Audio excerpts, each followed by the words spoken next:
ಮಾಡ್ತಾ ಇಲ್ಲ, ತಮ್ಮದೇ ಸರ್ಕಾರ ಇರೋದ್ರಿಂದ ಈ ಯಾವ ನಾಯಕರು ಕೂಡ ಅದರ ಬಗ್ಗೆ ತಮ್ಮ ಇಚ್ಛಾಶಕ್ತಿಯನ್ನ ತೋರಿಸ್ತಾ ಇಲ್ಲ. ಅಸಲಿಗೆ ಏನ್ ಸಮಸ್ಯೆ, ಏನಾದ್ರೂ ಪ್ರಾಬ್ಲಮ್ ಆಗುತ್ತಾ ಇವರಿಗೆ ರೈತರ ಪರವಾಗಿ ಮಾತಾಡಿದ್ರೆ? ಅವ್ರಿಗೆ ಏನಾಗಿದೆ, ರೈತರಿಗಿಂತಲೂ ತಮ್ಮ ನಾಯಕರ ಮರ್ಜಿಯನ್ನ ಕಾಯ್ಕೊಳ್ಳೋದೇ ಬಹಳ ದೊಡ್ಡದಾಗಿದೆ ಅಂತ ನನಗೆ ಅನಿಸ್ತಾ ಇದೆ. ಮತ್ತೆ ನಾನು ಈ ರೈತರಿಗೆ ಹೋಗಿ ಭೇಟಿ ಆದ್ರೆ ನಮ್ಮ ನಾಯಕರು ನನಗೆ ಏನಾದ್ರು ಬೈತಾರೋ ಅಂತಾರೋ ಅನ್ನೋ ಭಯದಿಂದ ಬಂದಿರ್ಲಿಕ್ಕಿಲ್ಲ ಅಂತ ನನಗನ್ಸುತ್ತೆ. ಅಲ್ಲ, ರೈತರನ್ನ ಹೋಗಿ ನಮ್ಮ ನಾಯಕರು ಆದೇಶ ಮಾಡ್ತಾರ ಅವಾಗ ಹೋಗ್ಬೇಕಂತ ಕುಂತಿರ್ಬಹುದು ಇವ್ರು ಅಂತ ನನಗನ್ಸುತ್ತೆ. ಆದ್ರೆ ಮತದಾನಕ್ಕೆ ಮಾತ್ರ ಯಾವ ನಾಯಕರು ಬೇಕಾಗೋದಿಲ್ಲ, ನೇರವಾಗಿ ರೈತನ ಮನೆ ಬಾಗಿಲಿಗೆ ಬಂದು ನಿಲ್ತಾರೆ, ರೈತನೇ ನಮ್ಮ ಬೆನ್ನೆಲುಬು ಅಂತಾರೆ. ಆದ್ರೆ ಹಿಂದಗಡೆ ಮಾತ್ರ ರೈತನ ಸೊಂಟ ಮುರಿಯು ಕೆಲಸ ಮಾಡ್ತಾ ಇದ್ದಾರೆ ಅಂತ ಅನ್ಸುತ್ತೆ. ರೈತರ ಪರವಾಗಿ ಇರುವಂತ ನಿರ್ಧಾರ ಬರಲಿಲ್ಲ ಅಂತಂದ್ರೆ ಉಗ್ರ ಸ್ವರೂಪದ ಹೋರಾಟವನ್ನ ಮಾಡ್ತೀವಿ ಅಂತ ಹೇಳಿದ್ದಾರೆ. ಸೊ ಈಗ ನೀವು ಕೂಡ ಒಂದು ಪ್ರತಿಭಟನೆಯ ಭಾಗ ಅಂತ ನಾನು ಭಾವಿಸ್ತೀನಿ. ಮುಂದಿನ ನಡೆ ಏನು? ನಾಳಿನ ದಿವಸ ಮೈಸೂರಿನಿಂದ ಬೀದರ್ವರೆಗೆ ಎಲ್ಲ ಹೈವೇಗಳು ಬಂದ್ ಆಗ್ತವೆ. ಆಮೇಲೆ ಎಲ್ಲ ಹಳ್ಳಿಗಳಲ್ಲಿಯೂ ಸಹಿತ ಇವತ್ತೇ ಸ್ಟಾರ್ಟ್ ಆಗಿದೆ. ಪ್ರತಿಯೊಬ್ಬರು ಉತ್ಸ್ಫೂರ್ತತೆಯಿಂದ ತಮ್ಮ ತಮ್ಮ ಹಳ್ಳಿಗಳನ್ನ ಬಂದ್ ಮಾಡ್ತಾ ಇದ್ದಾರೆ. ಇನ್ನ ನಾವು ಧರ್ಮಕ್ಷೇತ್ರದವರು ಇದ್ರೊಳಗೆ ಇಳಿದೀವಿ ಅಂತಂದ್ರೆ ನಾವು ಇನ್ನೊಂದು ದಿವಸ ನೋಡ್ತೀವಿ ದಾರಿ. ಆ ನಂತರ ನಾವು ನಿರ್ಣಯ ಮಾಡಿದ್ದೇವೆ ನಮ್ಮ ಹಾಸಿಗೆಗಳನ್ನು ತಗೊಂಡು ನಾವು ಇಲ್ಲೇ ಬರಬೇಕು ಅಂತ. ಆಮೇಲೆ ಆಗುವ ಏನೇ ದುಷ್ಪರಿಣಾಮ ಆದ್ರೆ ಅದಕ್ಕೆ ಸರ್ಕಾರವೇ ಜವಾಬ್ದಾರ ಆಗಿರ್ತದ ಅಂತ ನಾನು ಅವ್ರನ್ನ ಎಚ್ಚರಿಸಲಿಕ್ಕೆ ಪ್ರಯತ್ನ ಮಾಡ್ತೇನೆ. ಯಾವುದನ್ನು ತಾವು ಹಗುರವಾಗಿ ಪರಿಗಣಿಸಬಾರ್ದು.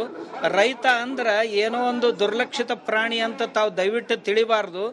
ಜಗತ್ತಿಗೆ ಅನ್ನವನ್ನಿಕ್ಕುವಂತ ಈ ರೈತನಿಗೆ ಈ ರೀತಿಯ ಅಸಡ್ಡೆಯಿಂದ ತಾವು ವರ್ತಿಸೋದು ನಮ್ಗೆ ಯಾಕೋ ಅಷ್ಟು ಸರಿ ಕಾಣ್ತಾ ಇಲ್ಲ. ಆದ್ರಿಂದ ನಾವು ಇನ್ನೂ ವಿನಂತಿಸ್ಕೊಳ್ತಾ ಇದೀವಿ, ನೀವು ಸರ್ಕಾರದಲ್ಲಿ ಇರೋದ್ರಿಂದ ನಿಮಗೆ ವಿನಂತಿನೇ ಮಾಡ್ಕೊಳ್ಬೇಕೆ ಹೊರತು ಮತ್ತಾರು ಆದೇಶ ಮಾಡ್ಲಿಕ್ಕೆ ಆಗೋದಿಲ್ಲ. ಆದ್ರಿಂದ ನಾವು ಇನ್ನೂ ಕಳಕಳಿಯಿಂದ ನಿಮ್ಗೆ ವಿನಂತಿಸ್ಕೊಳ್ತೇವೆ. ನಮ್ಮ ರೈತರ ಈ ಗೋಳನ್ನ ತಡೆಯುವ ದೃಷ್ಟಿಯಿಂದ ಒಂದ್ ಕಡೆ ನಿಸರ್ಗ ಅವನನ್ನ ತುಂಬಾ ಈ ಸರಿ ಹೈರಾಣ್ ಮಾಡಿದೆ, ತುಂಬಾ ತೊಂದರೆ ಕೊಟ್ಟಿದೆ ನಿಸರ್ಗ. ಅಂದ್ರೆ ನೀವು ಸುಲ್ತಾನ್ರಾದ್ರೂ ಸಹಿತ ಕನಿಷ್ಠ ಅವರಿಗೆ ಕೈ ಹಿಡಿಬೇಕು ಅಂತ. आसमान तो बहुत संकट दिया है मगर कम से कम ಸುಲ್ತಾನ್ ತೋ ಉನ್ಕೋ ಹಾತ್ ದೇನಾ ಚಾಹಿಯೆ ಅಂತ ಹಿಂದಿ ಒಳಗೆ ಅಂತಾರ. ನಿಸರ್ಗ ಅವ್ರಿಗೆ ಈ ವರ್ಷ ಅನುಕೂಲ ಇಲ್ಲ, ತುಂಬಾ ಕಷ್ಟ ಕೊಟ್ಟಿದೆ. 6 ತಿಂಗಳಿಂದ ಮಳೆ ಬೀಳ್ತಾ ಇದೆ, ಇನ್ನೂ ಹೊಲದಲ್ಲಿ ನೀರಿದೆ, ಹೊಸ ಬೆಳೆ ಬಿತ್ತಬೇಕಂದ್ರೂ ಏನೂ ಆಗ್ತಾ ಇಲ್ಲ.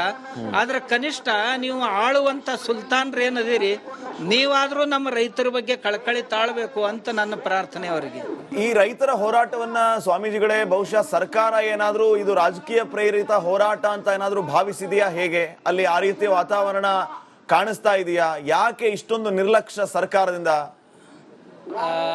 ನಾನಿಲ್ಲಿದ್ದೆ ಈ ಹೋರಾಟದಲ್ಲಿ ಬಹುತೇಕ ಎಲ್ಲ ಪಕ್ಷದವರು ಇದ್ದಾರೆ. ಇಲ್ಲಿ ಯಾವ ರಾಜಕೀಯನೂ ಕಾಣ್ತಾ ಇಲ್ಲ. ಆಮೇಲೆ ಮೇಲೆ ಸ್ಟೇಜಿನ ಮೇಲೆ ಅವ್ರು ಹೇಳ್ತಿದ್ರು, ಯಾವುದೇ ರಾಜಕೀಯ ಪಕ್ಷದ ಮುಖಂಡರು ಈ ಸ್ಟೇಜ್ ಮೇಲೆ ಬರಬಾರ್ದು, ನೀವು ಕೆಳಗೆ ನಿಲ್ಬೇಕು ಅಂತ. ಯಾರ್ಯಾರೋ ಬಂದಂತ MLA ಸಹಿತ ಅವ್ರು ಕೆಳಗೆ ಕೂಡಿಸ್ತಾ ಇದ್ರು. ಹೀಗಾಗಿ ಈ ಆಂದೋಲನ ಯಾವುದೇ ಒಂದು ಪಕ್ಷದ್ದು ಅಥವಾ ಒಂದ್ ಇದ್ರದ್ದಿಲ್ಲ, ಇದರಲ್ಲಿ ಎಲ್ಲ ಪಕ್ಷದವರು ಇದ್ದಾರೆ. ಬಹುಶಃ ಸರ್ಕಾರ ಈ ರೀತಿ ಅನ್ಕೊಂಡ್ಬಿಟ್ಟಿದ್ಯಾ ಅಂತ, ಇದು ರಾಜಕೀಯ ಪ್ರೇರಿತ ಹೋರಾಟ ಅಂತ ಹಾಗನ್ಸುತ್ತೆ. ತಾವು ಅಂದಾಗೆ ಹಾಗ ಅಂದ್ಕೊಳ್ಳುವಂತ ಸಾಧ್ಯತೆ ಇದೆ. ಆದ್ರೆ ಅದಕ್ಕೆ ಇಲ್ಲಿ ಒಂದು ಶೂನ್ಯದಷ್ಟು ಬೆಲೆ ಇಲ್ಲ ಅವ್ರು ಅಂದ್ಕೊಂಡಿದ್ರೆ. ನಾನು ಯಾವಾಗ್ಲೂ ತಿರುಗಾಡ್ತಾ ಇರ್ತೇನೆ, ಈ ಹಳ್ಳಿಗಳಲ್ಲೇ ಇರ್ತೇನೆ. ಇಲ್ಲಿ ಯಾರು ಯಾವ ಪಕ್ಷದ ನೇತಾರರು ಅಂತ ನನಗೆ ತುಂಬಾ ಪರಿಚಯ ಇದೆ. ಆದ್ರೆ ಆ ಎಲ್ಲ ನಾಯಕರು, ಆ ಹಳ್ಳಿಗಳ ನಾಯಕರು, ಆಮೇಲೆ ಯಾವುದೇ ಜಿಲ್ಲಾ ಪರಿಷತ್ತಿನ ಲೆವೆಲ್ದವರಾಗ್ಲಿ, ಡಿಸ್ಟಿಕ್ ಲೆವೆಲ್ದವರಾಗ್ಲಿ ನಾಯಕರು ಇಲ್ಲಿ ಇದ್ದಾರೆ. ಆದ್ರೆ ಅವ್ರು ಯಾವುದೇ ಪಕ್ಷಕ್ಕೆ ಹೊಂದ್ಕೊಂಡು ಇಲ್ಲಿ ಬಂದಿಲ್ಲ. ಅವರು ರೈತ ಪ್ರತಿನಿಧಿಗಳಾಗಿ ಇಲ್ಲಿ ಬಂದು ನಿಂತಿದ್ದಾರೆ ಎಲ್ರು. ನಾನು ನೋಡಿದ್ದೇನೆ, ಅದರಲ್ಲಿ ಎಲ್ಲ ಪಕ್ಷದವರು ನನಗೆ ಭೇಟಿ ಆಗ್ತಾ ಇದ್ದಾರೆ. ನಮ್ಮಷ್ಟು ಚೆನ್ನಾಗಿ ತಿಳ್ಕೊಂಡವ್ರು ಯಾರು ಇಲ್ಲ ಈ ಭಾಗವನ್ನ. ಯಾಕಂದ್ರೆ ನಾವು ಓಡಾಡೋದೇ ಇದೇ ಭಾಗದಲ್ಲಿ. ಬೆಳಗಾವಿಯಲ್ಲಿ ಯಾರೆಲ್ಲ ರಾಜಕೀಯ ನಾಯಕರಿದ್ದಾರೆ, ಬೆಳಗಾವಿಯ ಉಸ್ತುವಾರಿ ಸಚಿವರನ್ನ ತಗೊಳ್ರಿ, ಅಲ್ಲಿನ ಶಾಸಕರನ್ನ ತಗೊಳ್ಳಿ, ಸಂಸದ ಜಗದೀಶ್ ಶೆಟ್ಟರ್ ಅವ್ರನ್ನ ತಗೊಳ್ಳಿ, ಸತೀಶ್ ಜಾರಕಿಹೊಳಿ, ರಮೇಶ್ ಜಾರಕಿಹೊಳಿ, ಬಾಲಚಂದ್ರ ಜಾರಕಿಹೊಳಿ, ಲಕ್ಷ್ಮಣ ಸವದಿ, ಕಾಗೆ, ಲಕ್ಷ್ಮೀ ಹೆಬ್ಬಾಳ್ಕರ್, ಜಗದೀಶ್ ಶೆಟ್ಟರ್, ಇವರೆಲ್ಲರೂ ಕೂಡ ಬಹುತೇಕ ಆ ಭಾಗದಲ್ಲಿ 2-3 ಶುಗರ್ ಫ್ಯಾಕ್ಟರಿಗಳನ್ನು ಹೊಂದಿದ್ದಾರೆ. ಆಯ್ತಪ್ಪ, ಒಂದೇ ಹೊಂದಿದ್ದಾರೆ, ಒಂದೊಂದು ಶುಗರ್ ಫ್ಯಾಕ್ಟರಿ ಮಾಲೀಕರು ಅಂತಾನೆ ಅನ್ಕೊಳ್ಳೋಣ ನಾವು. ಇವರು ಶುಗರ್ ಫ್ಯಾಕ್ಟರಿಯ ಮಾಲೀಕರಾಗಿ ರೈತರ ಕಷ್ಟವನ್ನ ಕೇಳೋದಕ್ಕೆ ಆಗ್ತಾ ಇಲ್ವಾ? ಅಥವಾ ಬೇಡ, ನಾವೇನಾದ್ರೂ ಅಲ್ಲಿ ಹೋಗ್ಬಿಟ್ವಿ ಅಂತಂದ್ರೆ ನಾವೇ ಫ್ಯಾಕ್ಟರಿ ಮಾಲೀಕರಾಗಿರೋದ್ರಿಂದ ರೈತರ ಕೈಯಲ್ಲಿ ನಾವು ಲಾಕ್ ಆಗ್ಬಿಡ್ತೀವಿ ಅನ್ನೋಂತ ಭಯ ಇವರನ್ನ ಕಾಡ್ತಾ ಇದೆಯಾ? ಈ ಬರದೇ ಇರುವಂತಹ ಈ ಎಲ್ಲ ನಾಯಕರುಗಳೇನಿದ್ದಾರೆ, ನಾನೇನೀಗ ಹೆಸರು ತಗೊಂಡೆ, ಅವ್ರಿಗೆ ನಿಮ್ಮ ನೇರ ಸಂದೇಶ, ನೇರ ಅಭಿಪ್ರಾಯ ಏನು ಅಂತ? ಆ ಎಲ್ಲ ನಾಯಕರಿಗೂ ನನ್ನ ಸಂದೇಶ ಅನ್ನೋದಕ್ಕಿಂತಲೂ ನಾನು ವಿನಂತಿನೇ ಮಾಡ್ಕೊಂತೀನಿ. ದೊಡ್ಡವರದಾರ ಇವರೆಲ್ಲ, ಅದರ ಅರ್ಥ ತಿಳ್ಕೊಂತಾರ ಅಂತ ನಾನು ಭಾವಿಸ್ತೇನೆ. ಇವರು ದಯವಿಟ್ಟು ತಮ್ಮ ಮನೆಯೊಳಗ ಈ ಸಮಸ್ಯೆ ನಿರ್ಮಾಣ ಆಗೈತಿ ಅಂತ ತಿಳ್ಕೊಬೇಕು ಎಲ್ಲ ನಾಯಕರು. ಇದು ಹೊರಗಿನ ಸಮಸ್ಯೆ ಇಲ್ಲ. ನಾನು ಈ ರೈತರಲ್ಲಿ ಅವನ ಒಬ್ಬನು, ನನ್ನ ಮನೆಯಲ್ಲೂ ಇದೇ ಸಮಸ್ಯೆ ಇದೆ, ನನ್ನ ಕಬ್ಬಿಗೂ ಇದೆ. ಇವರಿಗೆ ಶ್ರೀಮಂತರು ಇರ್ಬೋದು, ಇವರು ಶ್ರೀಮಂತರು ಇರೋದ್ರಿಂದ ಅವ್ರಿಗೆ ರೈತರ ಸಮಸ್ಯೆಗಳು ಅರ್ಥ ಆಗ್ತಾವು. ಆದಾಗ್ಯೂ ಸಹಿತ ನನಗನ್ಸಿದ ಮಟ್ಟಿಗೆ ಅವರು ತಮ್ಮ ಮನೆಯ ಸಮಸ್ಯೆ ಅಂತ ಯಾವಾಗ ಭಾವಿಸ್ತಾರ ಅವಾಗ ಇಲ್ಲಿ ಧಾವಿಸ್ತಾರ ಅಂತ ನಾನು ಭಾವಿಸಿದ್ದೀನಿ. ಎಲ್ಲಿಯವರೆಗೆ ಈ ರೈತ ನಮ್ಮ ಮನೆಯ ಸದಸ್ಯ ಅಂತ ಇವರಿಗೆ ಭಾವನೆ ಬರೋದಿಲ್ಲ, ಅಲ್ಲಿಯವರೆಗೆ ಇಲ್ಲಿಗೆ ಬರೋದಿಲ್ಲ ಅಂತ ನನ್ನ ಅಭಿಪ್ರಾಯ. ಕಾರ್ಖಾನೆದಾರದೇನು ಬಹಳ ದೊಡ್ಡ ಸಮಸ್ಯೆ ಇಲ್ಲ. ಇದರಲ್ಲಿ ಸಮಸ್ಯೆ ಇರೋದು ಸರ್ಕಾರದ ಟ್ಯಾಕ್ಸ್ ನಲ್ಲಿ. ಅದನ್ನ ಅವ್ರು ಕೊಡಬೇಕು. ಅದನ್ನ ಒಂದ್ ವೇಳೆ ಅವ್ರು ಕೊಡ್ಬೇಕಾದ್ರೆ ನಮ್ಮ ಜನಪ್ರತಿನಿಧಿಗಳು ಎಲ್ಲರೂ ಸೇರಿ ಆ ಸರ್ಕಾರದ ಮೇಲೆ ಒತ್ತಡ ತರಬೇಕು. ತರದೇ ಇದ್ರೆ ಅವ್ರು ಮಾಡೋದಿಲ್ಲ ಇದನ್ನ. ನಮ್ಮ ರೈತರೇನು ಒಂದು 15 ದಿವಸ ಹೋರಾಟ ಮಾಡ್ತಾರೆ, ನಿಂತು ಹೋಗ್ತಾರೆ, ಇದು ಅವ್ರಿಗೆ ರೂಢಿ ಆಗಿದೆ. ಆದ್ರೆ ರೈತರಿಗೂ ನಾನು ವಿನಂತಿ ಮಾಡ್ಕೊಂಡಿದ್ದೀನಿ ಆಗಲೇ, ದಯವಿಟ್ಟು ತಾವು ಈ ಸರಿ ಇದನ್ನ ದೀರ್ಘಕಾಲದವರೆಗೂ ನಡೆಸೋಣ, ಆದ್ರೆ ಒಂದು ತಾರ್ಕಿಕ ಅಂತ್ಯವನ್ನು ಕಾಣದೆ ಬಿಡೋದು ಬೇಡ ಅಂತ. ಓಕೆ, ಸಾಕಷ್ಟು ವಿಚಾರಗಳ ಬಗ್ಗೆ ಮುಕ್ತವಾಗಿ ಮಾತಾಡಿದ್ರಿ ಕನೇರಿ ಸ್ವಾಮೀಜಿಗಳೇ. ನಿಮ್ಮ ಸಮಯಕ್ಕಾಗಿ ಧನ್ಯವಾದ. Thank you very much. ಇದಾಗಿತ್ತು ಈ ಹೊತ್ತಿನ ವಿಶೇಷ. ನೋಡ್ತಾ ಇರಿ ರಿಪಬ್ಲಿಕ್ ಕನ್ನಡ, ಇದು ನಿಮ್ಮ ಧ್ವನಿ.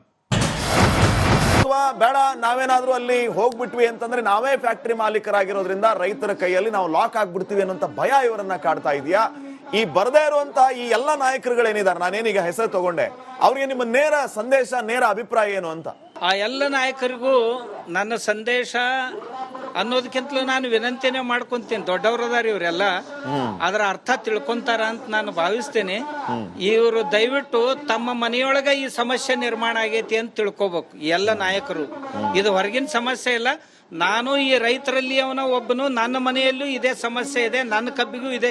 ಇವರಿಗೆ ಶ್ರೀಮಂತರು ಇರ್ಬೋದು, ಇವರು ಶ್ರೀಮಂತರು ಇರೋದ್ರಿಂದ ಅವ್ರಿಗೆ ರೈತರ ಸಮಸ್ಯೆಗಳು ಅರ್ಥ ಆಗ್ತಾವು. ಆದಾಗ್ಯೂ ಸಹಿತ ನನಗನ್ಸಿದ ಮಟ್ಟಿಗೆ ಅವರು ತಮ್ಮ ಮನೆಯ ಸಮಸ್ಯೆ ಅಂತ ಯಾವಾಗ ಭಾವಿಸ್ತಾರ ಅವಾಗ ಇಲ್ಲಿ ಧಾವಿಸ್ತಾರ ಅಂತ ನಾನು ಭಾವಿಸಿದ್ದೀನಿ. ಎಲ್ಲಿಯವರೆಗೆ ಈ ರೈತ ನಮ್ಮ ಮನೆಯ ಸದಸ್ಯ ಅಂತ ಇವರಿಗೆ ಭಾವನೆ ಬರೋದಿಲ್ಲ, ಅಲ್ಲಿಯವರೆಗೆ ಇಲ್ಲಿಗೆ ಬರೋದಿಲ್ಲ ಅಂತ ನನ್ನ ಅಭಿಪ್ರಾಯ. ಕಾರ್ಖಾನೆದಾರದೇನು ಬಹಳ ದೊಡ್ಡ ಸಮಸ್ಯೆ ಇಲ್ಲ. ಇದರಲ್ಲಿ ಸಮಸ್ಯೆ ಇರೋದು ಸರ್ಕಾರದ ಟ್ಯಾಕ್ಸ್ ನಲ್ಲಿ. ಅದನ್ನ ಅವ್ರು ಕೊಡಬೇಕು. ಅದನ್ನ ಒಂದ್ ವೇಳೆ ಅವ್ರು ಕೊಡ್ಬೇಕಾದ್ರೆ ನಮ್ಮ ಜನಪ್ರತಿನಿಧಿಗಳು ಎಲ್ಲರೂ ಸೇರಿ ಆ ಸರ್ಕಾರದ ಮೇಲೆ ಒತ್ತಡ ತರಬೇಕು. ತರದೇ ಇದ್ರೆ ಅವ್ರು ಮಾಡೋದಿಲ್ಲ ಇದನ್ನ. ನಮ್ಮ ರೈತರೇನು ಒಂದು 15 ದಿವಸ ಹೋರಾಟ ಮಾಡ್ತಾರೆ, ನಿಂತು ಹೋಗ್ತಾರೆ, ಇದು ಅವ್ರಿಗೆ ರೂಢಿ ಆಗಿದೆ. ಆದ್ರೆ ರೈತರಿಗೂ ನಾನು ವಿನಂತಿ ಮಾಡ್ಕೊಂಡಿದ್ದೀನಿ ಆಗಲೇ, ದಯವಿಟ್ಟು ತಾವು ಈ ಸರಿ ಇದನ್ನ ದೀರ್ಘಕಾಲದವರೆಗೂ ನಡೆಸೋಣ, ಆದ್ರೆ ಒಂದು ತಾರ್ಕಿಕ ಅಂತ್ಯವನ್ನು ಕಾಣದೆ ಬಿಡೋದು ಬೇಡ ಅಂತ. ಓಕೆ, ಸಾಕಷ್ಟು ವಿಚಾರಗಳ ಬಗ್ಗೆ ಮುಕ್ತವಾಗಿ ಮಾತಾಡಿದ್ರಿ ಕನೇರಿ ಸ್ವಾಮೀಜಿಗಳೇ. ನಿಮ್ಮ ಸಮಯಕ್ಕಾಗಿ ಧನ್ಯವಾದ. Thank you very much. ಇದಾಗಿತ್ತು ಈ ಹೊತ್ತಿನ ವಿಶೇಷ. ನೋಡ್ತಾ ಇರಿ ರಿಪಬ್ಲಿಕ್ ಕನ್ನಡ, ಇದು ನಿಮ್ಮ ಧ್ವನಿ.